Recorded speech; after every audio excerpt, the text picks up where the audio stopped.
Hello ladies and gentlemen, welcome back to another video, and we are back on Marvel Spider-Man 2. So for those who might not be aware, the Sam Raimi Spider-Man Trilogy has been having screenings in the theaters once again in honor of its 20th anniversary of the films being out. The way how that's been arranged is that every Monday there has been a screening for each of the Spider-Man films that have released over the course of the 5 years that they were around. 2 weeks ago, there were screenings for the first Spider-Man film. Last Monday, there was also one for Spider-Man 2. And as I'm recording this video, there's also going to be a screening for Spider-Man 3 that's going to be in theaters, which will cap off the Sam Raimi Spider-Man trilogy being in the theaters once again. A lot of people have been having a lot of fond memories to look back on ever since this trilogy was being showcased in the theaters once again. And it really got me thinking. It really had me thinking as to how much of an impact that this trilogy of films had on my childhood. I remember as a kid, I was so into the Sam Raimi Spider-Man trilogy. Like, I remember specifically, I think one of the very first pieces of materials that I had that resembled that trilogy specifically, I remember having a folder that was centered around Spider-Man 2 that I used back when I was in elementary school, I believe. I don't remember if I had a backpack, but I know for a fact that I had a folder that was centered around Spider-Man 2. They were the types of action figures where you were able to mess around with the hands, the feet, the legs, and all that kind of stuff, whereas with certain other action figures, you weren't able to do much in terms of how you wanted them to look like. But I remember having one of those action figures and messing around with it a lot growing up. Like, I would play around with it almost every single day.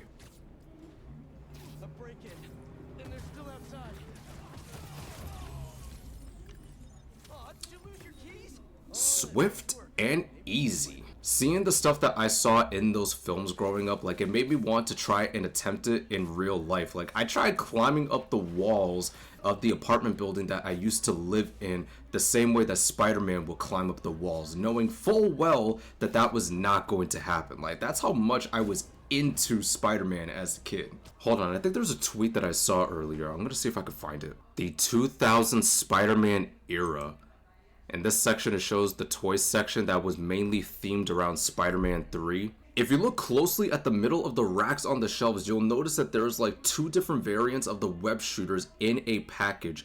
I remember begging my mother to get me this when I was a kid because I really wanted to mess around with it, and thankfully she did. One of those allowed you to shoot like actual webs, whereas the other one, it had like a bottle that you could fill up with water, and once you pumped it enough for which it was ready to go, you were able to shoot water with your web shooters. I don't remember if it was either Toys R Us or Walmart, but I know my mother bought me this when I was a kid, and I was so freaking excited to be able to use those. But see, like, I remember having something like this right here. I remember using it growing up, and oh man, it was so freaking cool. The action figure that I was talking about, this is what I was somewhat referring to. Like, I remember using this a lot growing up as a kid. Like, I would play with it almost every day. The video game, oh my lord, man.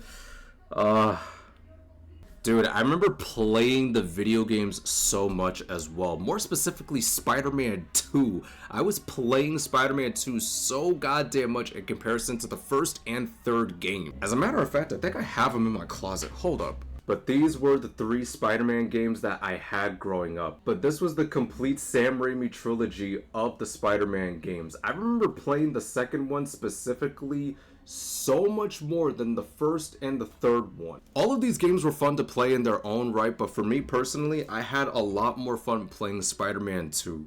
This game was just so freaking fun. I did play a little bit of Spider-Man 3 on the Xbox 360, but the majority of my time playing this was on PlayStation 2. And then the cereal boxes. To be honest with you, I don't really have much of a recollection of the cereal boxes that were themed around Spider-Man. Like, I don't remember getting one of these, if I'm being honest with y'all. Like, I was willing to bet that they sold them for sure, but I didn't really get a hold of them. And as a matter of fact, I don't ever recall there being a cereal box that was themed around the Amazing Spider-Man, so this is new to me.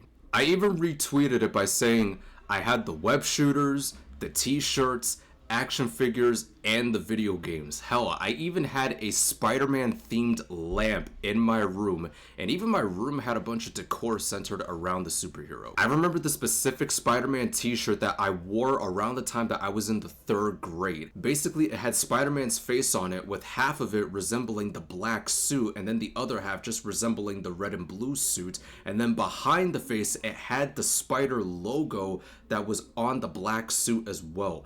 That t-shirt was the one that I used to wear a lot back in the day, and it was one of my favorites in my pair of clothing that I had. This was the shirt that I was talking about. This is the one that I had growing up. This was legit one of my favorite t-shirts that I ever copped. I don't remember exactly what the lamp looked like, but it looked something like this. I remember having something like this in my room at the time. But when I tell you I was so into the Sam Raimi Spider-Man trilogy, I was really into that shit. Hold on, now that I think about it, I think I still have the DVD set. Give me a moment. Now, while I don't exactly have the physical copies of each Spider-Man film from the Sam Raimi trilogy, I do have the disc set in a single bundle. This is what I got right here. I watched each and every single one of them, and to be honest with you, my favorite one out of the 3 is the second one. Now, for anybody who is curious, I did not attend the screenings for Spider-Man 1 and 2, and I won't be able to attend the one for Spider-Man 3 tonight.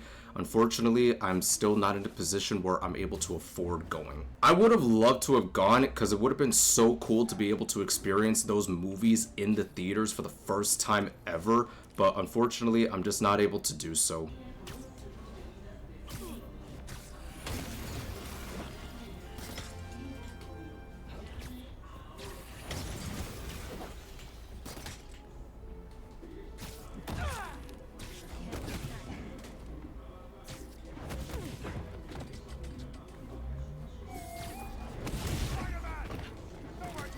Need a hand packing? 'Cause I'm great at it! Let's get those boxes out of the crate and into the trash where they belong! Target locked!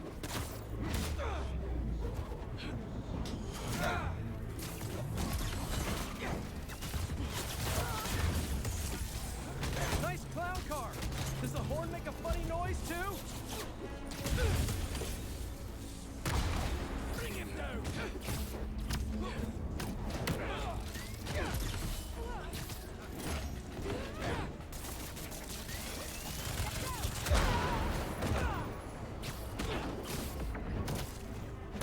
Woo!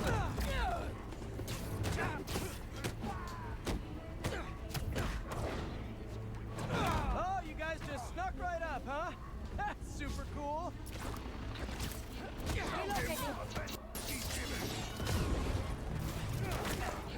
There we go.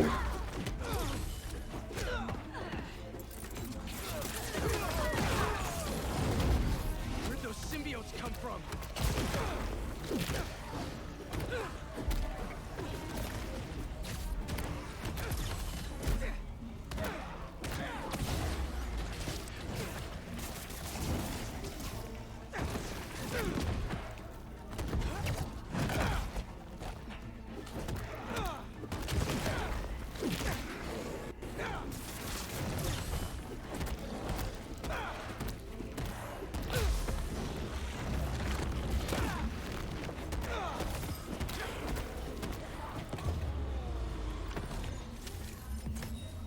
All clear. At least for a little while. Now that was fun, I'm not even gonna lie. Now, I'm not trying to be like one of those guys that wants to show off their memorabilia around those films for the sake of showing it off.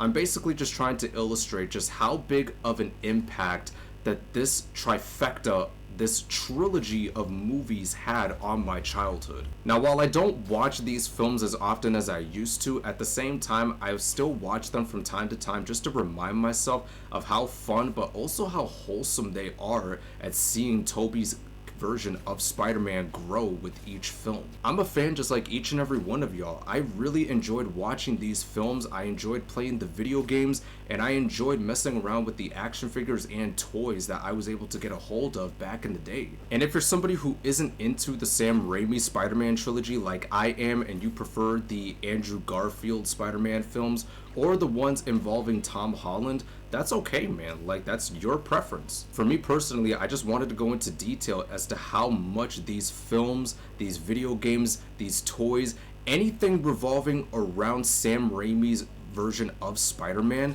I just wanted to go into detail as to how much of an impact it has had on me in my life. Speaking of Sam Raimi, I ended up seeing a video on Twitter where he elaborated on what his ideal story would have been for Spider-Man 4. And to be honest with you, it sounds pretty interesting if you ask me. So I discovered this video from a Twitter page that goes by @RaimiHope. He ended up retweeting a video where Sam Raimi elaborated on what his ideal story would be for Spider-Man 4. If the quality doesn't look that good, I do apologize. This is just how Twitter is. I think if we were to make a fourth Spider-Man film, we'd probably have to figure out the journey that Tobey Maguire's character would be going on and what obstacles he had to overcome to achieve that growth personally. And I hope that the villain would be chosen based on a representation of that obstacle. Have you thought of what that obstacle would possibly be in your dream world? I haven't, because I'd have to know what the next thing that character has to learn. I'd have to talk with Toby and the writers and really figure out what his personal growth for this episode would be. Is there a future with Sam and Marvel anytime soon? I don't have any plans, but I would love it. And he just said it himself. His version, his ideal story for a Spider-Man 4 would be what kind of personal growth Tobey's version of Peter Parker would embark on and what villain would be suited for his story. Once people saw that video, they ended up getting so excited over the prospect that maybe, just maybe, we're one step closer to getting Spider-Man 4. But to be honest with y'all, I still doubt that we're gonna get that film anytime soon, because at the end of the day, Sony Pictures has the final say. They have the final word on whether or not it gets greenlit. For me personally, I think it would be very, very cool. And as far as like what personal challenges Tobey's Spider-Man, Tobey's version of Peter Parker would have to go through in this film, my guess would be that it would kind of have to be akin to how Insomniac's version of Peter Parker slash Spider-Man goes through in Marvel Spider-Man 2. Tobey finds out that Aunt May is on the verge of passing away. Tobey's trying to figure out how to live life without his best friend Harry, and on top of that, he's also trying to figure out exactly what to do to repair his relationship with his love life, Mary Jane Watson. And as far as like which villain would be ideal for that kind of story, my guess would be Mysterio. The reason why I picked Mysterio is because he's basically the master of illusion who is able to come up with scenarios that he could try to get Peter to think that is real, but in reality it's not. And I think it could present some challenges for Tobey's version of Peter Parker along the way to figure out what is true and what isn't. Even though Peter is smart enough to figure out what's real and what isn't, at the same time they could try to come up with a way to try to make it seem like Mysterio is the kind of villain that Peter has never ever faced before. All in all, I still love the Spider-Man trilogy that Sam Raimi directed in the early 2000s. It is still, to this day, his collection of films revolving Spider-Man is still my favorite to this day. And while it did have its flaws,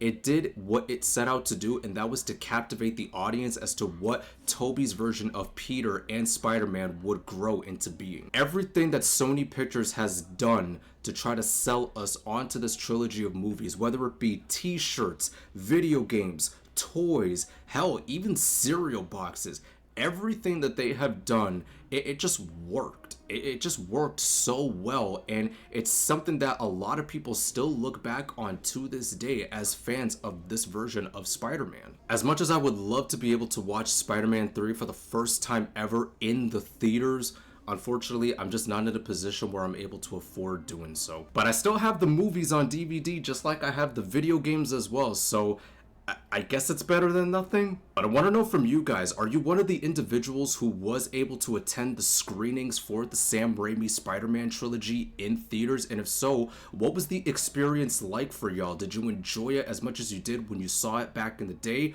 Or was it different in some way, shape, or form? Also, what do you think the story of Sam Raimi's Spider-Man 4 should play out? Let me know in the comments down below. I want to know what you guys have to say. But anyways, guys, I hope you enjoyed today's video. If you did, you're more than welcome to drop a like on it. And if you enjoy this type of content, you're more than welcome to hit that subscribe button and that bell notification. Hold on, I want to see if I could do one more thread to end it off on a high note.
But until then, thank you all so much for watching.